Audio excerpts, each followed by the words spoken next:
Säumele Reiter. A klein Säumele, a Reiter, läuft sich in der Welt weiter. Sie ist ein Pferd, der flinker Wind, tragt es ihm geschwind, geschwind. Säumele hat bei die Stammen, sich zersägend mit sein Mammen. Mame Frucht, mich zieht ihn weg, sei gesund, ich fahre weg. Fahr gesund, mein Kind, mein Kern, sollst aber immer größer werden. Such a guten Boden aus und sie wächst hoch und groß.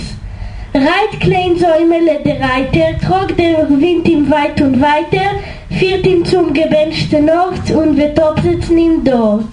Mehr wird Säumele nicht fahren, bleibt dort auf lange Jahren und wird wachsen hoch und schön, seiner Freude vor groß und klein.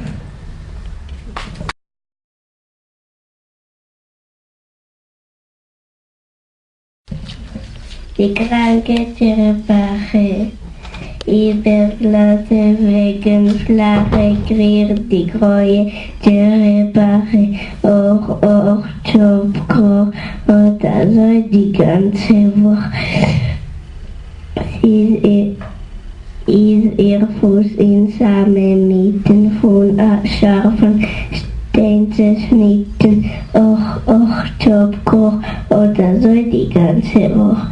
Zu der Schlange den Doktor ihren, hinkt sie, schleppt sie sich kurieren, och, Chopko, oder so die ganze Woche.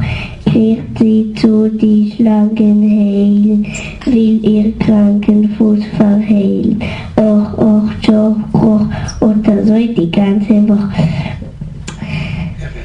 Und sie ist möglich als in Giechen, wird sie schon dahinter kriechen, och, Chopko, oder so die ganze Woche.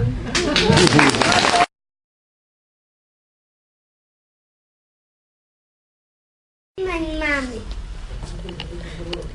Ich bin nicht mehr kein Mädel. Seht, es passt mir also gut. Mama ist sich und Mama ist Kleidl. Das und Henskes und ihr Hut. Ich stehe beim Spiegel in die Sache. Ist mein Haus denn fein und glatt. Ich will mein Toilette jetzt machen, wie meine Mama akkurat. Sagt ich weiß nicht, wie kein Dame. Ich bin ein größer Sohn, es ist klar. Ich bin richtig jetzt meine Mama. Es soll fehlen es Sahor.